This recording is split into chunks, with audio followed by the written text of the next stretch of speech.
أقول قال الله جل جلاله والمصطفى الهادي ولا أتأول. الحمد لله رب العالمين والصلاة والسلام على أشرف الأنبياء وسيد المرسلين أما بعد رب اشرح لي صدري ويسر لي أمري واحلل عقدة من لساني يفقهوا قولي ربنا زدنا علما. آپ کے سامنے قرآن کریم کے چھٹے پارے کی تفسیر کا خلاصہ پیش خدمت ہے. اللہ رب العزت فرماتا ہے لا يحب اللہ الجہر بالسوء من القول الا من ظلم، کہ اللہ بری بات کے ساتھ آواز بلند کرنا پسند نہیں کرتا مگر جس پر ظلم کیا گیا ہو. تو معلوم یہ ہوا کہ اگر کسی شخص میں دینی یا دنیاوی عیب انسان دیکھے تو ایسے شخص کو سر عام جو ہے ذلیل و رسوا نہیں کرنا چاہیے. اور وجہ یہ ہے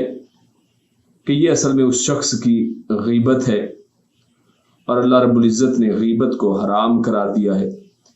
کہ کسی شخص کے نقائص کو، عیوب کو دوسروں پر بیان کیا جائے. البتہ صرف ایک صورت اللہ رب العزت نے فرمایا الا من ظلم، صرف اس شخص کے لیے یہ چیز جائز ہے کہ جس پر ظلم کیا گیا ہو، جو مظلوم ہے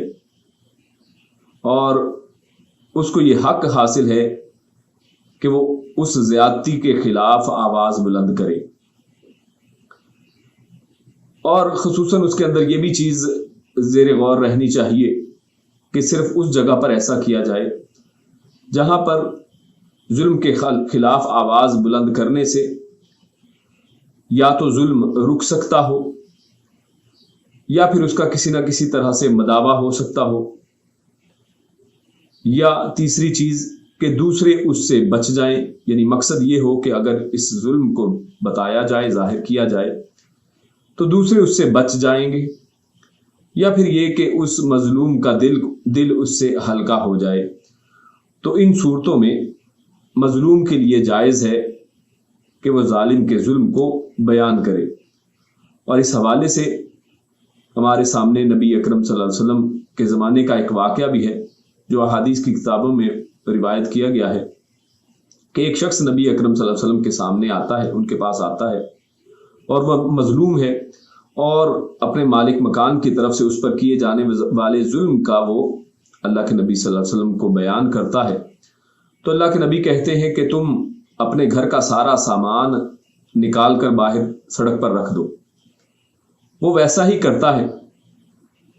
تو اب کیا ہوتا ہے کہ جو شخص بھی وہاں سے گزرتا ہے وہ اس شخص سے پوچھتا ہے کہ یہ کیا ہے،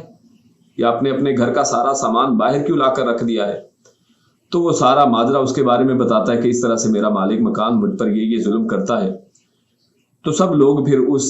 ظالم شخص کے خلاف جو ہے اللہ رب العزت سے بد دعائیں وغیرہ کرتے ہیں، یعنی اس کو برا بھلا کہتے ہیں. تو جب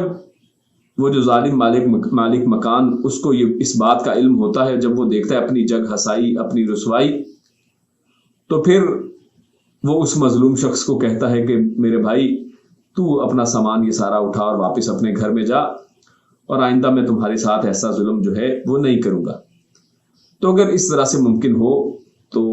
آواز کو بلند کیا جانا وہ بہتر ہے. لیکن اللہ رب العزت نے اس سے اگلی آیت میں فرمایا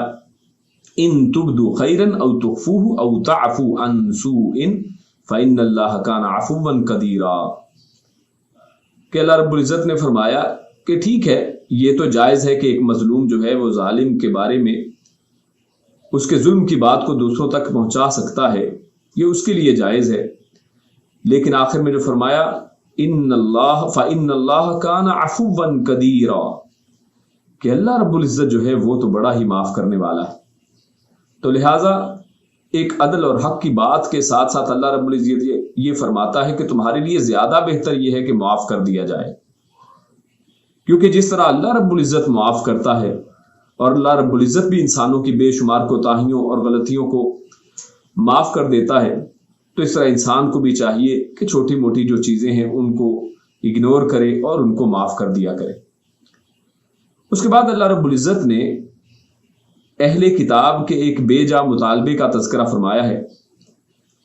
اللہ فرماتا ہے یسألک اہل الکتاب ان تنزل علیہم کتابا من السماء فقد سألوا موسیٰ اکبر من ذلک، کہ یہ جو اہل کتاب، یہ یہود جو ہیں خصوصاً، یہ نبی اکرم صلی اللہ علیہ وسلم سے مطالبہ کرتے ہیں کہ قرآن کریم ہمارے سامنے آسمان سے آپ لا کر دکھائیں، آسمان سے اتار کر دکھائیں۔ تو اللہ رب العزت فرماتا ہے کہ ان کے یہ بے جا مطالبے ہیں، کیونکہ موسیٰ علیہ السلام سے یہ اس سے بھی بڑے مطالبے کر چکے ہیں، اور ان کا ذکر اس آیت میں اللہ رب العزت نے فرمایا ہے، اور اس سے پہلے ہم سورۃ البقرہ کے اندر یہ آیات دیکھ چکے ہیں کہ جن میں یہ اللہ رب العزت کو جہرن یعنی اپنی آنکھوں کے سامنے اللہ کو دیکھنا چاہتے ہیں، تو یہ تو اس سے بھی بڑا مطالبہ تھا، لیکن اس سب کے باوجود انہوں نے کفر کیا اور حق کو تسلیم نہیں کیا ہے۔ ان کے مطالبات کو تسلیم کرنے کا کوئی فائدہ نہیں ہے۔ پھر اس کے بعد اللہ رب العزت آیت نمبر 156 اور 57 کے اندر ارشاد فرماتا ہے وَبِكُفْرِهِمْ وَقَوْلِهِمْ عَلَى مَرْيَمَ بُهْتَانًا عَظِيمًا، کہ ان لوگوں کے اس بہتان کا ذکر اللہ نے فرمایا ہے کہ جو انہوں نے مریم علیہ السلام کے اوپر لگایا۔ یعنی یہ اتنے خبیث قسم کے لوگ، یہ یہود ایسی قوم ہے کہ انہوں نے عیسیٰ علیہ السلام کی پیدائش کے حوالے سے مریم علیہ السلام کے اوپر بہتان لگا دیا۔ اور اس کے بعد اللہ فرماتا ہے وَقَوْلِهِمْ إِنَّا قَتَلْنَا الْمَسِيحَ عِيسَى ابْنَ مَرْيَمَ رَسُولَ اللَّهِ، یعنی ان کے کفر اور ان کے گناہوں کے اوپر ڈھٹائی کا عالم آپ دیکھیے کہ یہ اپنی زبانوں سے خود کہتے ہیں، جس کا اللہ رب العزت نے یہاں پر ذکر کیا ہے کہ یہ کہتے ہیں کہ عیسیٰ ابن مریم کو ہم نے خود قتل کیا ہے، ہم نے قتل کیا ہے۔ یہ جانتے ہوئے، یہ لفظ غور کرنے والے، اللہ فرماتا ہے عیسیٰ ابن مریم رسول اللہ، کہ وہ عیسیٰ ابن مریم کو رسول اللہ بھی مانتے ہیں، جانتے ہیں کہ یہ اللہ کے رسول ہے، اس کے باوجود ان کا یہ دعویٰ ہے کہ انہوں نے عیسیٰ علیہ السلام کو قتل کیا ہے، اور یہ فخریہ انداز میں بیان کر رہے ہیں۔ تو اس سے بڑی ان کے کفر کی بات جو ہے وہ کیا ہو سکتی ہے؟ لیکن اللہ رب العزت نے ان کے، یعنی یقیناً یہ ان کا گناہ تو ہے کہ جو انہوں نے یہ سازش ساری رچی، لیکن اللہ فرماتا ہے کہ یہ اپنی سازش میں کامیاب نہیں ہو پائے تھے، اور فرمایا وَمَا قَتَلُوهُ وَمَا صَلَبُوهُ وَلَكِنْ شُبِّهَ لَهُمْ، لیکن انہوں نے اس کو قتل نہیں کیا ہے، یعنی اپنی وہ سازش میں کامیاب نہیں ہو پائے، بلکہ اس معاملے کو ان کے لیے مشتبہ بنا دیا گیا۔ اللہ رب العزت نے عیسیٰ علیہ السلام کی خبر دینے والا جو ان کا ہی ایک حواری تھا، جو ان یہودیوں کو ساتھ لے کر عیسیٰ علیہ السلام کے گھر کی طرف چلتا ہے، عیسیٰ علیہ السلام کو تو اللہ رب العزت نے آسمانوں کی طرف بلند کر دیا، جس کا یہاں پر آگے ذکر ہے، اور اللہ رب العزت نے اسی شخص کو جو ان کو یہاں پر لے کر آیا ہے، اسی کو اس کی، جب وہ اس گھر کے اندر پہلے داخل ہوتا ہے کہ پہلے مجھے جانے دو، وہ جاتا ہے تو اللہ رب العزت اسی کو اس کی شکل دے دیتے ہیں، جیسا کہ روایات میں اس طرح یہ بات آتی ہے۔ اور جب یہ یہود اندر داخل ہوتے ہیں تو اسی شخص کو پکڑ لیتے ہیں، کیونکہ اس کی شکل عیسیٰ علیہ السلام کے مشابہ کر دی گئی، اور اسی کو وہ صلیب چڑھا دیتے ہیں، اور وہ سمجھتے ہیں کہ ہم نے عیسیٰ علیہ السلام کو قتل کر دیا ہے، جبکہ اللہ رب العزت فرماتا ہے وَإِنَّ الَّذِينَ اخْتَلَفُوا فِيهِ لَفِي شَكٍّ مِّنْهُ، کہ اختلاف کرنے والوں کو تو اس کے اندر شک ہے، وہ ان کے پاس یقینی بات نہیں ہے، مَا لَهُمْ بِهِ مِنْ عِلْمٍ إِلَّا اتِّبَاعَ الظَّنِّ، اور ان کے پاس صرف جو ہے یہ اٹکل پچو ہیں، یہ ان کی خیالی باتیں ہیں، یہ ان کے گمان ہے جو یہ کر رہے ہیں، ان کے پاس اس کا صحیح علم نہیں ہے۔ اس سے یہ بھی پتہ چلتا ہے کہ جو اختلاف کرنے والے لوگ ہیں، جو حق بات اور قرآن و حدیث کے سامنے اختلاف کرتے ہیں اور دلیل کے سامنے بھی اپنے اختلافات کو ہوا دیتے ہیں، تو ایسے لوگ اصل میں ان کے پاس کوئی علم نہیں ہوا کرتا ہے، بلکہ صرف ایک گمان، ان کے اپنے خیالات ہیں جن کو وہ پیش کرتے ہیں۔ اور اللہ رب العزت آخر میں فرماتے ہیں اسی آیت کے اینڈ میں وَمَا قَتَلُوهُ يَقِينًا، کہ اللہ آپ کو یقینی بات بتاتا ہے کہ یقیناً ان کو قتل نہیں کیا گیا ہے۔ اور اس سے اگلی آیت میں اللہ رب العزت فرماتا ہے بَلْ رَفَعَهُ اللَّهُ إِلَيْهِ، بلکہ اللہ رب العزت نے ان کو اپنی طرف بلند کر لیا۔ اور مفسرین اور مترجمین اور سب لوگ اس کا ترجمہ جو کرتے ہیں وہ یہی کہ اللہ رب العزت نے آسمان کی طرف ان کو اٹھا لیا۔ اور یہاں پر جو لفظ ہے رفعہ اللہ الیہ، اپنی طرف، تو اس سے بھی مفسرین نے یہ دلیل نکالی ہے کہ اللہ رب العزت کا علو جو ہے وہ آسمان کی طرف ہے، یعنی اللہ نے اپنی طرف اٹھایا اور آسمان کی طرف اٹھایا، یعنی یہ ایک ہی بات کے دو رخ ہیں کہ اللہ رب العزت آسمانوں کے اوپر جیسے اس کو لائق ہے، جیسے اللہ رب العزت قرآن میں فرماتا ہے ثم استوى علی العرش، کہ اللہ رب العزت عرش پر مستوی ہے، تو یہ اس کی دلیل بھی ایک ہمارے سامنے آتی ہے۔ اور یہاں پر یہ اللہ رب العزت نے فرمایا کہ اللہ رب العزت نے عیسیٰ علیہ السلام کو ان کے قتل سے پہلے ہی اللہ رب العزت نے ان کو بچا لیا، اور اللہ رب العزت نے اپنی طرف آسمان کے پاس، آسمان کے اوپر ان کو بلند کر لیا ہے۔ وَقَانَ اللَّهُ عَزِيزًا حَكِيمًا، اور اللہ رب العزت نے اس بات کے معجزے اور بڑی بات ہونے کے حوالے سے یہ بات کر دی کہ اللہ رب العزت غالب ہے، یعنی یہ لفظی بات نہیں ہے بلکہ حقیقتاً عیسیٰ ابن مریم کو قتل نہیں کیا گیا ہے، اور اللہ رب العزت یقیناً یہ کر سکتے ہیں، اللہ رب العزت اس چیز پر غالب ہیں، یہ قوت طاقت رکھنے والے ہیں اور حکمت والے ہیں کہ اللہ رب العزت نے یہ سارا معاملہ ماجرا ایک حکمت کے تحت اللہ رب العزت نے انہیں بلند کر لیا ہے۔ اور اللہ رب العزت فرماتا ہے وَإِن مِّنْ أَهْلِ الْكِتَابِ إِلَّا لَيُؤْمِنَنَّ بِهِ قَبْلَ مَوْتِهِ وَيَوْمَ الْقِيَامَةِ يَكُونُ عَلَيْهِمْ شَهِيدًا، کہ اس حوالے سے صرف اتنی بات ہی نہیں ہے بلکہ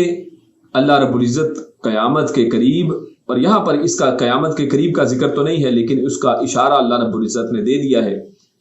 کہ جب تک تمام اہل کتاب عیسیٰ علیہ السلام کے اوپر ایمان نہیں لے آتے ہیں تو اس وقت تک جو ہے عیسیٰ علیہ السلام کو زمین سے اٹھایا نہیں جائے گا، ان کو وفات نہیں دی جائے گی، ان کو موت نہیں آئے گی۔ اس لیے فرمایا قبل موتہ، یعنی عیسیٰ علیہ السلام کی موت سے پہلے جو ہے یہ لازم ہے کہ اہل کتاب آپ صلی اللہ علیہ وسلم کے اوپر، عیسیٰ علیہ السلام کے اوپر جو ہے وہ ایمان لے آئیں، آپ کے اس دنیا سے اٹھائے جانے کے اوپر ایمان لے آئیں، اور آپ کے دوبارہ اس دنیا کے اندر آ جانے کے اوپر ایمان لے آئیں، تو اس وقت تک عیسیٰ علیہ السلام کو موت آنے والی نہیں ہے۔ اور اس حوالے سے صحیح مسلم وغیرہ کی حدیث کے اندر تفصیل موجود ہے، قیامت سے پہلے اللہ رب العزت دوبارہ ان کو زمین کے اوپر نازل کرے گا، بطور امتی وہ نازل ہوں گے۔ اور یہ مسلم کی حدیث جو ہے یہ ابو ہریرہ رضی اللہ تعالیٰ عنہ اس کے راوی ہیں، اور وہ یہ حدیث ذکر کرنے کے بعد فرماتے ہیں اگر چاہو تو یہ آیت، یعنی یہی آیت 159 جو ہے اس کو پڑھ لو۔ اور اس آیت سے اور ان کے ابو ہریرہ رضی اللہ تعالیٰ عنہ کی اس دلیل سے ہمیں یہ بھی پتہ چلتا ہے کہ آج جو بہت سے لوگ ابو ہریرہ رضی اللہ تعالیٰ عنہ کے اوپر بھی الزام لگاتے ہیں اور کہتے ہیں کہ وہ غیر فقیہ تھے، وہ فقیہ نہیں تھے، تو اس سے ان کی فقاہت بھی سمجھ میں آتی ہے، اور قرآن کریم کے بارے میں اور احادیث کے بارے میں اور ان کی تطبیق کے بارے میں آپ کا جو علم تھا وہ اس کا بھی ہمیں واضح ثبوت مل جاتا ہے۔ اس کے بعد اللہ رب العزت فرماتا ہے فَبِظُلْمٍ مِّنَ الَّذِينَ هَادُوا حَرَّمْنَا عَلَيْهِمْ طَيِّبَاتٍ أُحِلَّتْ لَهُمْ، تو اس چیز سے ہمیں یہ پتہ چلتا ہے کہ انسان جو ہے وہ اپنے ظلم کی وجہ سے وہ بہت سی حلال چیزوں کو اپنے اوپر حرام ٹھہرا لیتا ہے، اور اللہ رب العزت کی نعمتوں سے ہاتھ دھو بیٹھتا ہے۔ تو لہٰذا انسان کو چاہیے کہ ظلم اور غلط کاری اور شرک سے باز آ جائے تاکہ نعمتیں اس سے چھین نہ لی جائیں اور نعمتوں کا جو ہے زوال نہ ہو۔ اس کے بعد اللہ رب العزت ارشاد فرماتا ہے کہ یہ جو علم ہے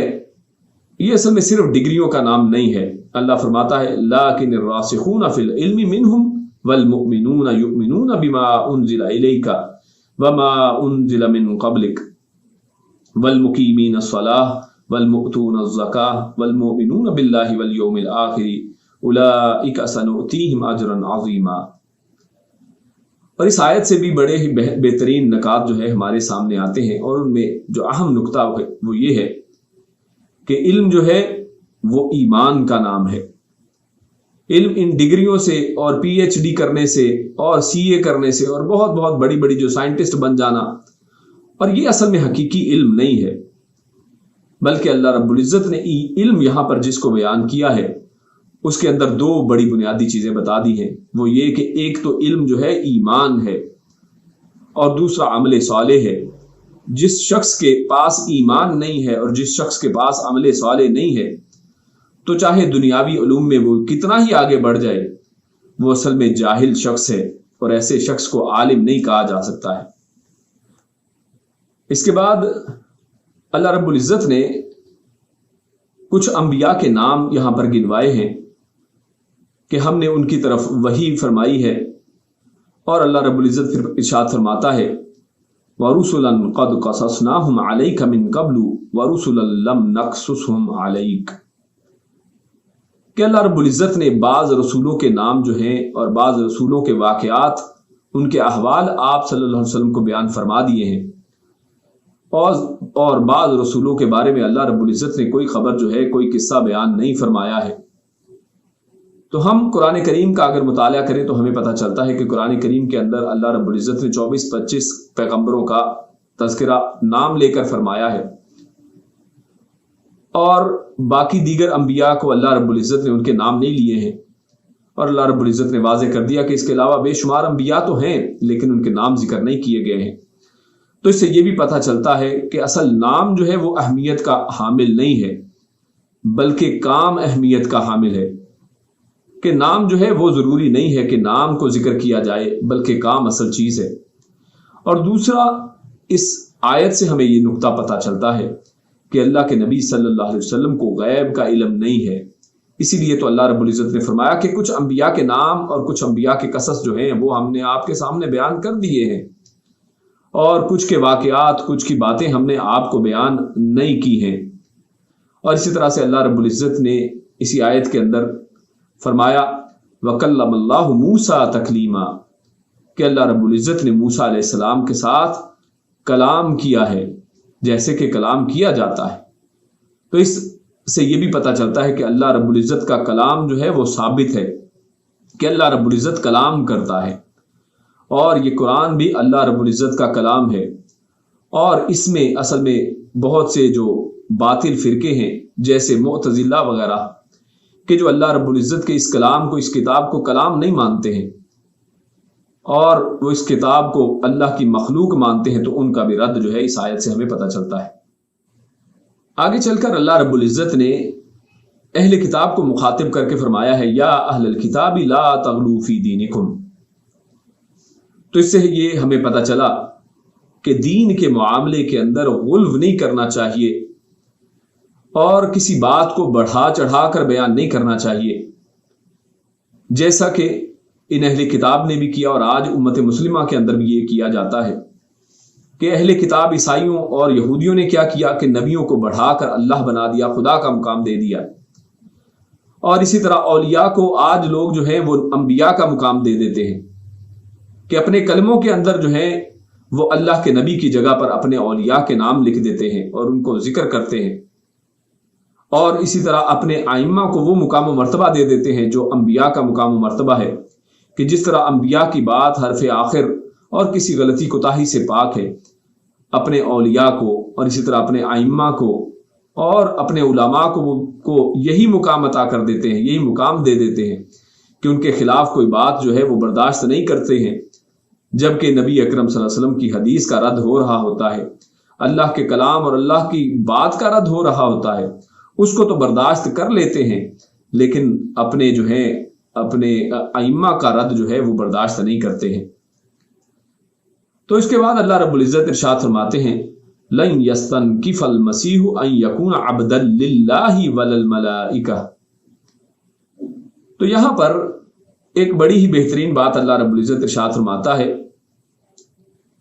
کہ یہ جو عیسیٰ ابن مریم ہے جن کو ان لوگوں نے ابن اللہ بنا دیا، اور ابن اللہ کیا ہے؟ اللہ کا بیٹا. اس کے علاوہ دوسرا جو لفظ استعمال کیا جاتا ہے وہ ہے عبد اللہ، اللہ کا بندہ. لیکن اس آیت کے اندر اگر غور کریں تو اللہ رب العزت نے ارشاد فرمایا عبد للہ، عبد اللہ بھی نہیں کہا ہے، یعنی عبد اللہ کا بندہ، یعنی کسی شخص کا کوئی جو بندہ ہوتا ہے وہ اس کو جانتا ہوتا ہے، لیکن اللہ کے لیے بندہ یعنی کوئی بھی بندہ، یعنی اس کے اندر جو ہے عبداللہ سے بھی کم تر جو بات ہے وہ ہے، تو اللہ رب العزت فرماتا ہے کہ عیسیٰ ابن مریم کو تو اس میں بھی کوئی عار نہیں ہے کہ اگر ان کو یہ کہا جائے کہ آپ اللہ کے کوئی بندے ہیں، اللہ کے کوئی عام سے بندے ہیں، جبکہ یہود نے ان کو اللہ کا بیٹا بنا دیا ہے۔ عیسیٰ علیہ السلام کو تو ایسی کوئی حاجت نہیں ہے، انہوں نے تو ایسا نہیں کہا ہے کہ مجھے اللہ کا بیٹا کہو، بلکہ ان کو تو اللہ کا کوئی عام سا بندہ بننے میں بھی کوئی حرج والی بات نہیں ہے، اس میں بھی کوئی عار والی بات نہیں ہے، کیونکہ یہ اللہ کے ساتھ نسبت ہے۔ اور اگر ہم امت مسلمہ میں یہی چیز دیکھیں تو آج اللہ کے نبی صلی اللہ علیہ وسلم کو بشر کہنے کے اوپر بہت سے اعتراضات کیے جاتے ہیں کہ ان کو بشر کیوں کہا گیا ہے، اور کہا جاتا ہے کہ اس کے اندر تنقیص ہے، یہ نقص ہے، جبکہ اللہ رب العزت نے خود یہ صفت پیارے رسول صلی اللہ علیہ وسلم کے لیے استعمال کی ہے۔ اور اللہ رب العزت خود فرماتا ہے، سورۃ الکہف کی آپ آخری آیت ملاحظہ فرمائیے، اللہ فرماتا ہے قل انما انا بشر مثلکم، آپ فرما دیجئے کہ یقیناً میں ایک بشر ہوں، مثلکم تمہاری طرح کا۔ اسی طرح سورۃ اسراء آیت نمبر 74 میں اللہ رب العزت ارشاد فرماتا ہے کہ ایمان لانے سے رکنے کی ان کے پاس، یہ کفار کے پاس کوئی اور وجہ نہیں تھی سوائے اس کے کہ ایک بشر کو کیسے رسول بنا دیا گیا۔ تو انہوں نے بھی یہی اعتراض کیا جیسا آج یہ مسلمان اعتراض کرتے ہیں کہ ایک بشر کیسے رسول بن سکتا ہے۔ تو اللہ رب العزت نے فرمایا کہ یہ تو کفار کا رویہ ہے کہ اگر کسی بشر کو اللہ رسول بنا دیتا ہے تو یہ اس کے اوپر اعتراض کرتے ہیں۔ اور اسی طرح سورہ شورى آیت نمبر 51 میں اللہ ارشاد فرماتا ہے وَمَا كَانَ لِبَشَرٍ أَن يُكَلِّمَهُ اللَّهُ إِلَّا وَحْيًا، کہ کسی بشر کے لیے یہ لائق نہیں ہے کہ اللہ رب العزت اس سے وحی کے علاوہ کسی اور طریقے سے کلام کرے۔ یعنی اس کا مطلب ہے کہ اللہ رب العزت بشر کے ساتھ، اور اللہ رب العزت نے اس آیت میں آگے جو ہے وحی کی دوسری قسمیں بھی بیان فرمائی ہے کہ اللہ رب العزت جب بھی کسی بشر سے کلام کرتا ہے تو یا تو وحی کے ذریعے کرتا ہے، یا پھر من وراء حجاب، یا پردے کے پیچھے سے کرتا ہے، یا اپنا رسول بھیج کر کرتا ہے۔ تو اللہ رب العزت تو فرماتا ہے کہ اللہ بشر سے کلام کرتا ہے۔ موسیٰ علیہ السلام بھی بشر تھے جن سے کلام کیا گیا ہے، نبی اکرم صلی اللہ علیہ وسلم بھی بشر ہیں کہ جن کے اوپر وحی کی گئی ہے۔ تو لہٰذا اس بشر کہنے میں کوئی حرج نہیں، خود اللہ رب العزت نے یہ لفظ استعمال کیا ہے۔ اور جو حرج سمجھتے ہیں اللہ رب العزت فرماتا ہے کہ یہ تو غیر مسلم اور کفار کا طریقہ ہے کہ اس کے اندر حرج تلاش کرتے ہیں۔ اسی طرح سورۃ الاسراء آیت نمبر 93 میں اللہ رب العزت ارشاد فرماتا ہے قل سبحان ربی هل كنت الا بشر رسولا، کہ آپ فرما دیجئے کہ میرا رب پاک ہے کہ نہیں ہوں میں مگر ایک بشر رسول، کہ میں ایک بشر رسول ہوں، میں انسان ہی ہوں جو رسول بنایا گیا ہوں۔ تو لہٰذا اس بات سے، ان تمام دلائل سے ہمارا موقف جو ہے قرآن کریم کا جو موقف ہے وہی ہمارا موقف ہے، اور وہ واضح ہو جاتا ہے۔ اس کے بعد سورۃ المائدہ شروع ہوتی ہے، اور سورۃ المائدہ کا آغاز اللہ رب العزت فرماتے ہیں بسم اللہ الرحمن الرحیم یا ایھا الذین آمنوا اوفوا بالعقود۔ تو اللہ رب العزت نے سورت کا آغاز جو ہے عہدوں کو پورا کرنے سے کیا ہے کہ اے لوگو، اے ایمان والو، تم اپنے عہدوں کو پورا کیا کرو۔ تو لہٰذا یہ عہد جو ہیں ان کو اللہ نے یہاں پر عقود کے ساتھ کہا ہے۔ عقد کہتے ہیں گرا لگانے کو، بڑی ہی ٹائٹ جو ہے نوٹ جب لگائی جاتی ہے اسے عقد کہا جاتا ہے۔ اللہ فرماتا ہے جب تم کوئی وعدہ کر لو تو اس کو پھر پورا بھی کرو۔ اور یہ عقود کون کون سے ہیں؟ تو اس میں وہ عقد بھی ہیں جو انسان، ایک بندہ جو ہے وہ اللہ سے کرتا ہے، اور جیسے ہمارے سامنے عہد الست ہے کہ انسان اللہ سے وعدہ کر کے آیا ہے کہ وہ اسی کی عبادت کرے گا، تو لہٰذا اللہ فرماتا ہے کہ اس کو پورا کرو۔ اسی طرح بندے کا بندے کے ساتھ وعدہ بھی ہے، جیسا کہ نکاح کا عقد ہے، اس کو بھی عقد کہا جاتا ہے۔ ایک مرد کا ایک عورت کے ساتھ وہ ایک معاہدہ ہے، اس کے والدین کے ساتھ ایک معاہدہ ہے کہ میں اس ذمہ داری کو پورا کروں گا، میں اس کی حفاظت کروں گا اور اس کی عزت و ناموس کا محافظ بنوں گا۔ تو لہٰذا اللہ رب العزت نے عقدوں کو پورا کرنے کا حکم دیا ہے۔ اسی طرح لین دین کے عقد ہیں، اور اسی آیت کے اندر پھر مزید جو ہے حلال و حرام کو اللہ رب العزت نے یہاں پر ذکر کیا ہے، اور آخر میں فرمایا ان اللہ یحکم ما یرید، کہ اللہ رب العزت جو چاہتا ہے وہ کرتا ہے۔ اللہ وہ فیصلہ کرتا ہے جو وہ چاہتا ہے۔ اللہ رب العزت کسی سے پوچھتا نہیں ہے، اللہ رب العزت کسی کا محتاج نہیں ہے، اور اللہ رب العزت نے یہاں پر اپنی اتھارٹی بیان کی ہے کہ اللہ رب العزت اپنی اتھارٹی کو استعمال کرتا ہے، اس کے اندر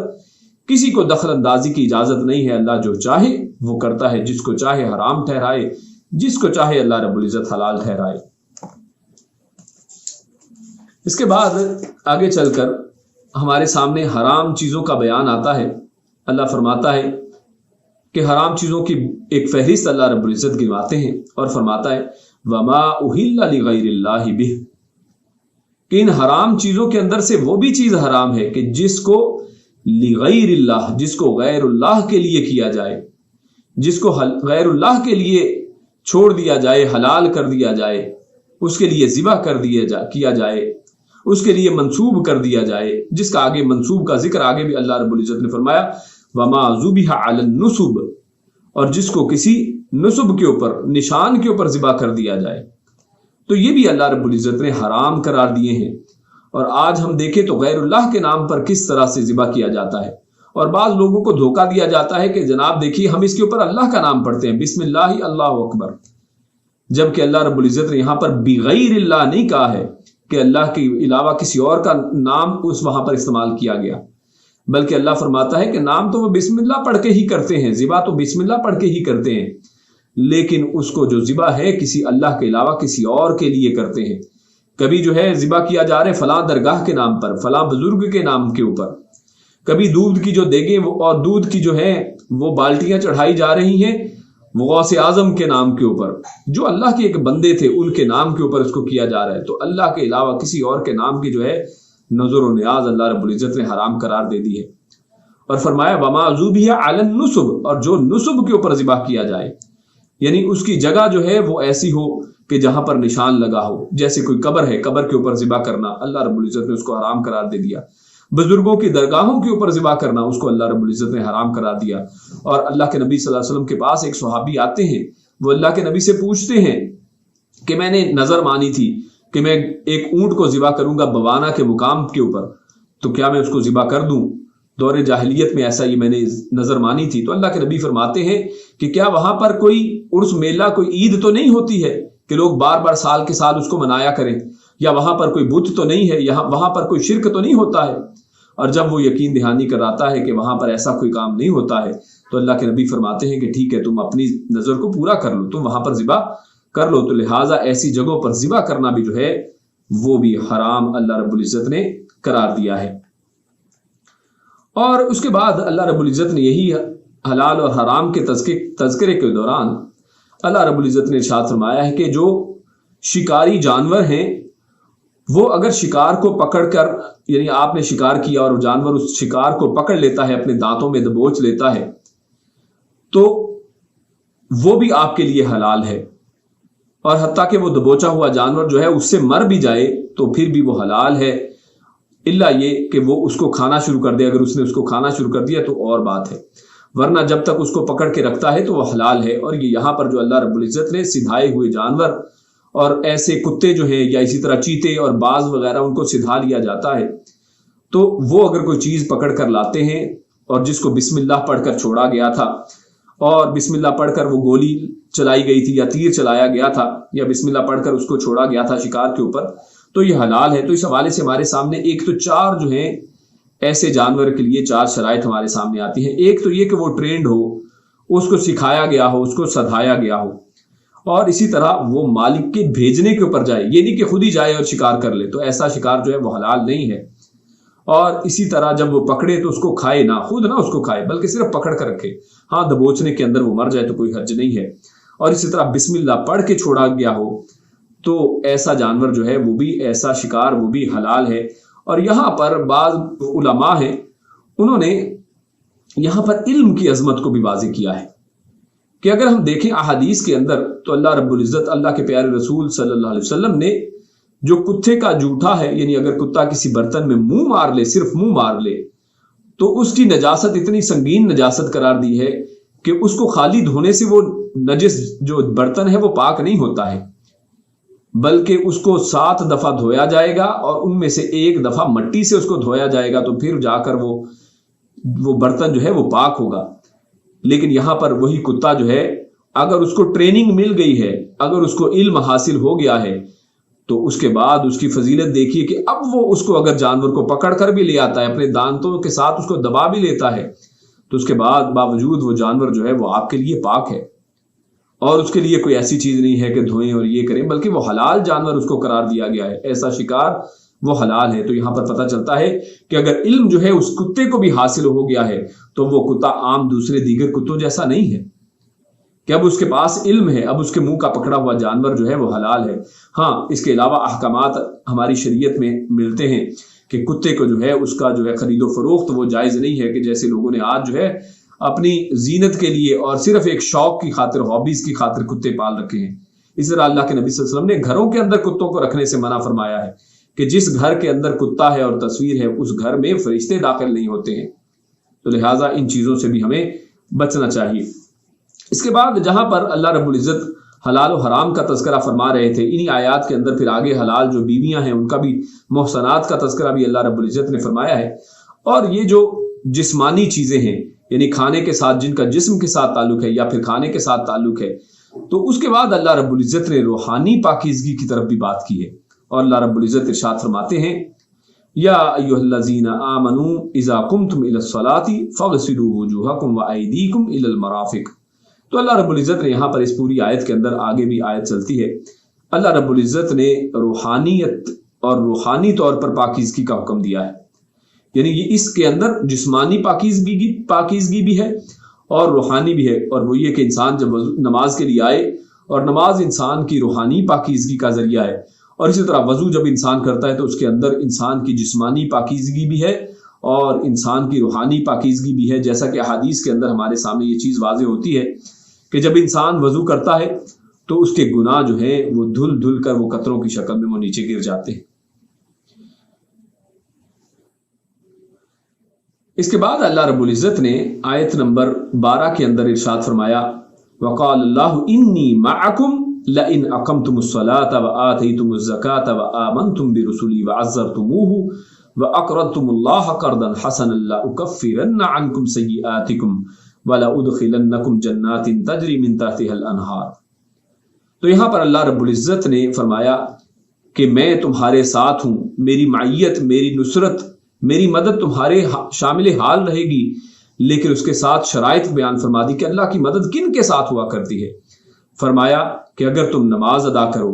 اگر تم زکوٰۃ ادا کرو، اگر تم رسولوں کے اوپر ایمان لے کے آؤ، اگر تم ان رسولوں کی مدد کرو، اور اگر تم اللہ رب العزت کو بہترین جو ہے قرض دو، یعنی صدقہ خیرات کرو، دین کے راستے میں خرچ کرو،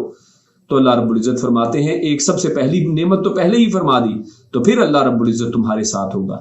اللہ رب العزت کی مدد جو ہے وہ ہر ایک کے لیے نہیں ہے، وہ اللہ کی مدد صرف انہی لوگوں کے ساتھ ہے جن کے اندر یہ خصوصیات ہیں۔ اور پھر اللہ نے فرمایا کہ اللہ رب العزت نہ صرف یہ مدد دے گا بلکہ فرمایا لأکفرن عنکم سیئاتکم، اللہ رب العزت اس کے بدلے میں تمہارے گناہوں کو بھی معاف فرما دے گا، اور وَلَأُدْخِلَنَّكُمْ جَنَّاتٍ، اور اللہ رب العزت تمہیں جنتوں کے اندر داخل کر دے گا جن کے نیچے نہریں بہہ رہی ہیں۔ اور جو کفر کرے فمن کفر بعد ذلک منکم فقد ضل سواء السبیل، اور جس نے اس کے بعد بھی کفر کیا تو وہ جو ہے اس نے سیدھے راستے کو چھوڑ دیا، وہ تو سیدھے راستے سے بھٹک گیا ہے۔ تو اس سے پتہ چلتا ہے کہ اگر کوئی شخص اللہ کی معیت حاصل کرنا چاہتا ہے، اللہ کا ساتھ حاصل کرنا چاہتا ہے، تو اپنے اندر یہ صفات محمودہ جو ہیں اس کو چاہیے کہ ان کو اپنا لے۔ اس کے بعد اللہ رب العزت نے آیت نمبر 27 کے اندر ارشاد فرمایا وَاتْلُ عَلَيْهِمْ نَبَأَ ابْنَيْ آدَمَ بِالْحَقِّ، کہ ابن آدم کے دونوں بیٹوں کی خبر جو ہے وہ حق کے ساتھ بیان کر دیجئے۔ تو یہاں پر ایک اہم نقطہ ہمیں پتہ چلتا ہے، اور یہ خصوصاً آج کے جو مورخین ہیں، آج کے جو اینکرز حضرات ہیں، آج کے جو میڈیا پرسنز ہیں، ان کے لیے یہاں پر اور عمومی طور پر ہم سب کے لیے اس کے اندر بڑا ہی سبق ہے، وہ یہ کہ جب بھی کوئی خبر بیان کی جائے تو اللہ نے فرمایا بالحق، تو حق کے ساتھ اس کو بیان کیجئے، اس کے اندر کوئی رد و بدل جو ہے وہ نہیں کرنا چاہیے، اور خبر کو ہو بہو بالکل سچی خبر جو ہے وہ بیان فرمائیے۔ اور اس کے بعد اللہ رب العزت نے حابیل اور قابیل کا تذکرہ کیا ہے کہ جب حابیل اور قابیل جو ہیں ان دونوں نے اللہ رب العزت کے لیے صدقہ و خیرات کیا تو اللہ رب العزت نے حابیل کے صدقے کو قبول فرما لیا، اور وہاں پر ارشاد فرمایا، اللہ رب العزت فرماتا ہے کہ اللہ رب العزت نے تقوی کی وجہ سے حابیل کے صدقے کو قبول فرما لیا ہے۔ اس سے پتہ چلتا ہے کہ تقوی جو ہے یہ اعمال کی قبولیت کی شرط ہے۔ اگر انسان کے اندر تقوی نہیں ہے تو عمل قبول نہیں ہوگا، جیسا کہ قابیل کا عمل قبول نہیں کیا گیا ہے۔ اور اس کے بعد اللہ رب العزت نے فرمایا کہ قابیل نے جو ہے وہ حسد کیا، اور حسد جو ہے اس کے ساتھ جب کوئی شخص حسد کرتا ہے، اور حسد کرنے والے کے لیے کیا کیا سزائیں اللہ رب العزت نے رکھی ہیں، اللہ رب العزت نے ہر آیت کا انجام جو ہے ان کی اخیر جو ہے جن الفاظ کے ساتھ کی ہے وہ نوٹ کرنے کے قابل ہیں کہ حسد کرنے والوں کو اللہ رب العزت نے فرمایا الظالمین، کہ حسد کرنے والے جو ہیں وہ ظالم ہوا کرتے ہیں۔ اور اس سے اگلی آیت میں فرمایا خاسرین، کہ یہ شخص حسد کرنے کی وجہ سے خسارہ پانے والوں میں سے بن گیا۔ جو بھی شخص حسد کرتا ہے تو یقیناً وہ دنیا آخرت کا خسارہ پا لیتا ہے اور وہ گھاٹے کا سودا کرتا ہے۔ اور اسی طرح آخر میں فرمایا نادمین، کہ اس کے لیے ندامت اور شرمندگی جو ہے وہ اس کا نصیب ہوا کرتی ہے۔ اس کے بعد اللہ رب العزت نے آیت نمبر 35 کے اندر اللہ رب العزت نے ارشاد فرمایا یا ایھا الذین آمنوا اتقوا اللہ وابتغوا الیہ الوسیلہ، کہ اے ایمان والو اللہ کا تقوی اختیار کرو اور اللہ کی طرف وسیلہ جو ہے اس کو تلاش کرو۔ تو یہاں پر اللہ رب العزت نے وسیلے کو تلاش کرنے کا حکم دیا ہے، اور جو اہل لغت ہیں انہوں نے وسیلے کا ترجمہ جو کیا ہے وہ یہ کہ یہ قرب والی چیز ہے۔ ہر وہ چیز جس سے اللہ رب العزت کا قرب حاصل ہو جاتا ہے اس کو وسیلہ کہا جاتا ہے۔ اور اس لحاظ سے ہمارے سامنے قرآن و حدیث کے اندر سے ہمارے سامنے جو باتیں پتہ چلتی ہیں کہ وسیلہ اصل میں کیا ہے، وہ کون کون سی چیزیں ہیں جن کو اللہ رب العزت کے قرب کا وسیلہ بنایا جا سکتا ہے، تو ہمارے سامنے ایک چیز تو آتی ہے جو سورۃ الفاتحہ میں ہم نے سب سے شروع میں پڑھا کہ انسان اپنے نیک عمل کا وسیلہ ڈال سکتا ہے، جیسے فرمایا ایاک نعبد و ایاک نستعین، کہ ہم تیری عبادت کرتے ہیں، تو اپنی عبادت کا وسیلہ ڈالا اور پھر اللہ سے مدد طلب کی، و ایاک نستعین، اور ہم تجھ سے مدد چاہتے ہیں۔ اس کے بعد دوسرا وسیلہ ہے کہ کسی صاحب تقوی، کسی نیک شخص جو زندہ بھی ہو اس کا وسیلہ تلاش کیا جائے۔ اور اس حساب سے ہمارے سامنے احادیث بے شمار ہیں کہ اللہ کے نبی صلی اللہ علیہ وسلم کے پاس صحابہ کرام آیا کرتے تھے اور اللہ کے نبی صلی اللہ علیہ وسلم سے دعائیں کرایا کرتے تھے۔ جب اللہ کے نبی صلی اللہ علیہ وسلم اس دنیا سے رخصت ہو گئے تو اس کے بعد عمر بن خطاب رضی اللہ تعالی عنہ کے زمانے میں قحط پڑتا ہے، تو عمر بن خطاب جو ہیں اب اللہ کے نبی کی قبر کی طرف نہیں جاتے ہیں، جیسا کہ آج جو ہے باطل لوگوں کا ان کا عقیدہ بن چکا ہے کہ وہ جو اس دنیا سے جا چکے ان کا وسیلہ لیتے ہیں، انبیاء کا وسیلہ لیتے ہیں، اور جو فوت شدگان بزرگان ہیں ان کا وسیلہ لیتے ہیں، تو اس سے ان کا بھی رد ہوتا ہے۔ ابن عمر جو ہے عمر بن خطاب رضی اللہ تعالی عنہ وہ مدینہ میں موجود ہیں، نبی اکرم صلی اللہ علیہ وسلم کی قبر کے اوپر جا سکتے ہیں، لیکن انہوں نے یہ عمل نہ کر کے یہ ثابت کیا ہے کہ صحابہ کرام کا عقیدہ کیا تھا۔ اور انہوں نے کیا کہا؟ انہوں نے کہا کہ اللہ کے نبی صلی اللہ علیہ وسلم کے چچا کو بلایا جائے، عباس رضی اللہ تعالیٰ عنہ کو بلایا جائے کہ وہ نیک شخص ہیں اور مستجاب الدعات ہیں اور ان کی دعائیں اللہ رب العزت قبول کرتا ہے، ان کو بلایا جائے اور ان سے دعا کروائی جائے۔ لہٰذا ان سے دعا کروائی گئی اور اللہ رب العزت نے ان کی دعا کو قبول کیا ہے۔ لہٰذا نیک لوگوں کی سے دعائیں بھی کروائی جا سکتی ہیں جو زندہ ہوں اور حاضر ہوں، موجود ہوں۔ اور اس کے بعد اللہ کی ذات اور صفات کا وسیلہ بھی لیا جا سکتا ہے کہ جیسا کہ اللہ رب العزت کے ناموں کا وسیلہ، اللہ رب العزت کے ناموں کو لیا جائے، اے اللہ تو بڑا رحیم ہے، ہم پر رحم فرما، اے اللہ تو رزاق ہے، تو ہمیں وسیع رزق عطا فرما۔ تو اللہ رب العزت کے ناموں کا، اس کی ذات کا، اس کی صفات کا وسیلہ کے ساتھ بھی دعائیں کی جا سکتی ہیں۔ پھر اس کے بعد اللہ رب العزت کے عمل کا وسیلہ بھی لیا جا سکتا ہے کہ اللہ رب العزت تو نے فلاں فلاں لوگوں کے اوپر یہ احسانات کیے ہیں، اے اللہ تو ہم پر بھی احسان فرما۔ تو یہ چیزیں جو ہیں یہ جائز وسائل ہمارے سامنے آتے ہیں۔ اور اس کے علاوہ مسلم کی ایک حدیث میں وسیلے کا ایک اور معنی بھی بیان کیا گیا ہے۔ اللہ کے پیارے رسول فرماتے ہیں کہ وسیلہ جنت کا ایک مقام ہے کہ جس کو اللہ رب العزت نے آپ صلی اللہ علیہ وسلم، وہ فرماتے ہیں کہ مجھے امید ہے کہ وہ مقام میرے لیے رکھا گیا ہے، کہ وہ جنت کا ایک مقام اور ایک مرتبہ ہے، اور جس نے میرے وسیلے کی دعا کی اس کے لیے میری شفاعت واجب ہو گئی۔ یہاں پر اس حدیث میں یہ لفظ بڑا اہم ہے کہ جس نے میرے وسیلے سے دعا کی، یہ نہیں کہا گیا ہے کہ میرا وسیلہ لے کر جس نے دعا کی، اے اللہ تو اللہ کے نبی کا وسیلہ تو ہم پر یہ رحم فرمایا، ایسا نہیں ہے، بلکہ فرمایا جس نے میرے وسیلے کی دعا کی، یعنی جس نے میرے لیے یہ دعا کی کہ مجھے وہ وسیلہ قیامت والے دن اللہ عطا فرما دے، تو یقیناً اللہ کے پیارے رسول کی شفاعت جو ہے اس کے اوپر واجب ہوگی۔ اور یہ اس وسیلے کی دلیل جو ہے یہ وہ دعا ہے کہ جو ہم ہر جو ہے اذان کے بعد اس دعا کو دہراتے ہیں کہ اللہ رب العزت تو نبی اکرم صلی اللہ علیہ وسلم کو وسیلہ اور فضیلت اور مقام محمود عطا فرما۔ پھر اس کے بعد آگے چلتے ہیں، آگے چل کر اللہ رب العزت نے یہود کی ایک بڑی ہی بےہودہ بات جو ہے، انہوں نے ایک بڑی بےہودہ اور بہت جو ہے ان کی جسارت کی بات اللہ رب العزت نے ذکر کی ہے کہ وہ کہتے ہیں وقالت الیہود ید اللہ مغلولہ غلت ایدیہم، وہ کہتے ہیں کہ اللہ رب العزت کے ہاتھ جو ہیں وہ بندھے ہوئے ہیں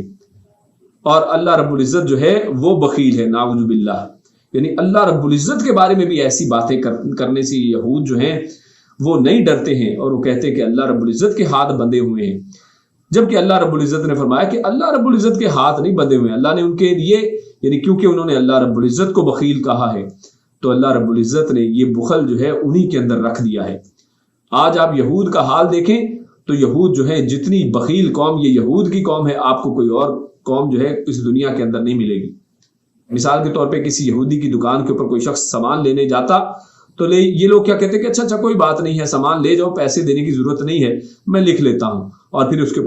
کے بعد سود کے اوپر سود چڑھانا شروع کر دیتے تھے۔ اور آج اس کی ایک بڑی مثال جو ہے ہمارے سامنے یہ ورلڈ بینک اور IMF ہے۔ یہ لوگوں کو دھوکہ دیتے ہیں، لوگوں کی مدد کا بہانہ کہ جناب ہم فلاں فلاں ملکوں کی مدد کر رہے ہیں، اور ہمارے ملک جو ہیں اپنے آپ کو مدینہ کی ریاست کہنے والے ملک جو ہیں یہ انہی یہودیوں کے پاس جاتے ہیں، انہی غیر مسلموں کے پاس جاتے ہیں، اس IMF کے پاس جاتے ہیں اور ان کے سود کے چکر میں پھنس جاتے ہیں، اور اس کے اوپر طرح طرح کے بہانے بنائے جاتے ہیں کہ جناب یہ مجبوریاں ہیں اور یہ چیزیں ہیں۔ اور بلکہ اللہ رب العزت فرماتا ہے کہ اللہ رب العزت کے ہاتھ بندھے ہوئے نہیں ہیں، بلکہ اللہ فرماتا ہے بل یداہ مبسوطتان، بلکہ اللہ کے دونوں ہاتھ جو ہیں وہ کھلے ہوئے ہیں۔ یعنی اللہ رب العزت تو جتنا کھول کر وہ عطا کرتا ہے، اللہ رب العزت کفار کو بھی دے رہا ہے، انہی یہود و نصارہ کو بھی دے رہا ہے، مسلمانوں کو بھی دے رہا ہے، ہندوؤں کو بھی دے رہا ہے۔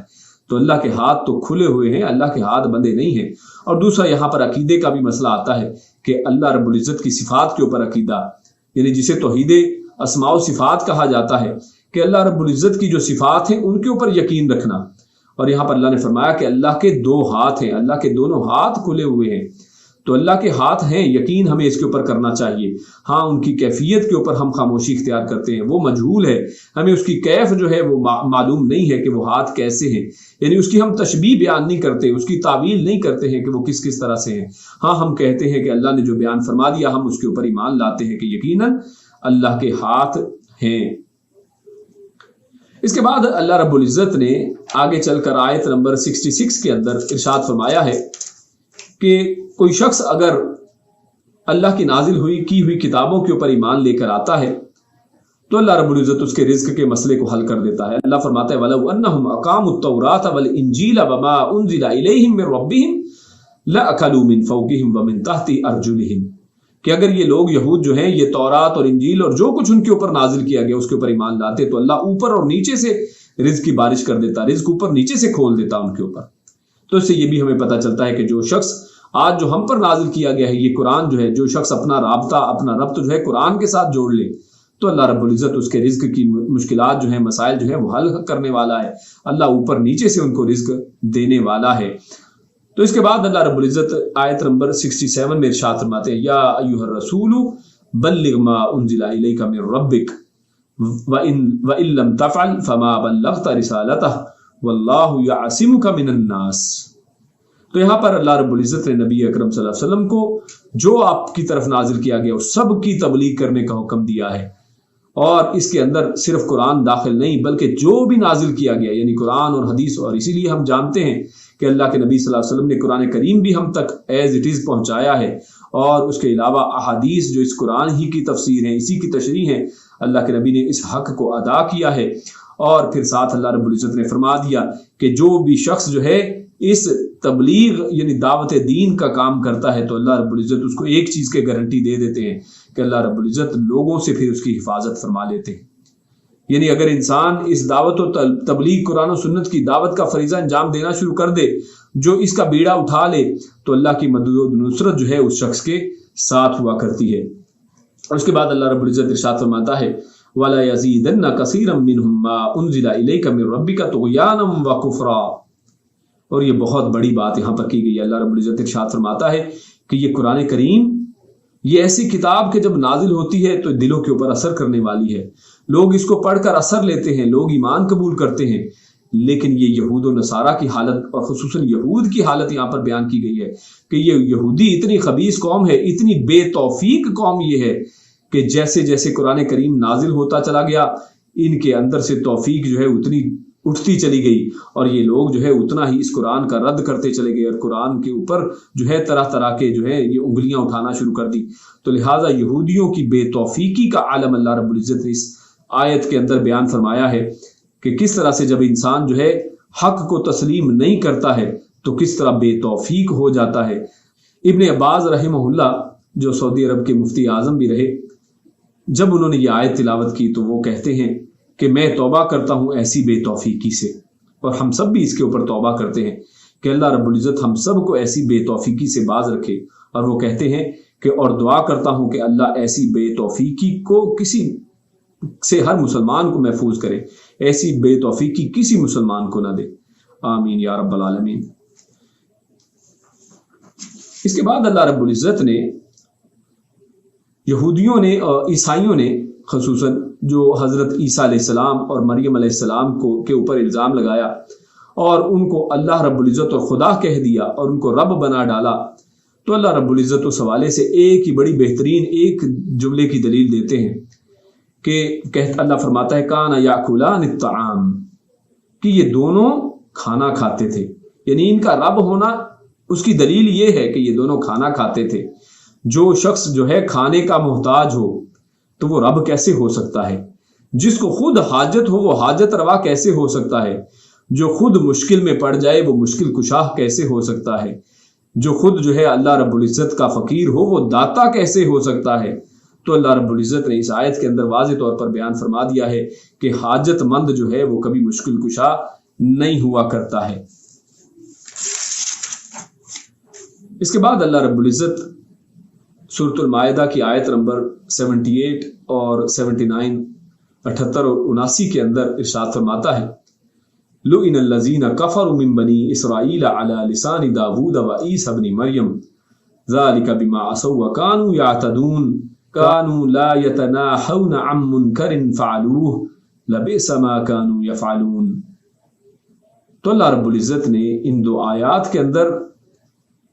دعوت اور امر بالمعروف اور نہی عن المنکر کی اہمیت کو اجاگر کیا ہے. اور اللہ رب العزت فرماتا ہے کہ داؤد علیہ السلام اور عیسیٰ علیہ السلام کی زبان سے ان لوگوں کے لیے لعنت کی گئی ہے کہ جنہوں نے ایک تو کفر کیا, حدود کو تجاوز کیا اور نافرمانیاں کی, اور ان کی ایک بڑی خصلت بیان کی وہ یہ کہ کانوا لا یتناہون عن منکر فعلوہ, کہ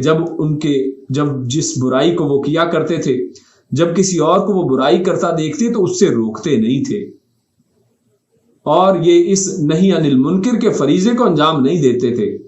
اس کا نتیجہ کیا ہے کہ نبیوں کی زبان سے ان کے اوپر لعنت کر دی گئی ہے, اور یہ جو عمل کرتے تھے بڑا ہی برا عمل تھا. تو اس سے ہمیں ایک اور نقطہ یہ ملتا ہے کہ ہمیں نہی عن المنکر کا فریضہ جو ہے وہ انجام دیتے رہنا ہے. اور اس سے ایک اور بات جو پتہ چلتی ہے وہ یہ کہ انسان بعض اوقات کوئی ایسا عمل کرتا ہے جو صحیح نہیں ہے, کوئی برا عمل ہے, تو اس کو ایسا نہیں کرنا چاہیے کہ جو برا عمل وہ خود کرتا ہے لوگوں کو بھی اس سے نہ روکے. اس کو چاہیے کہ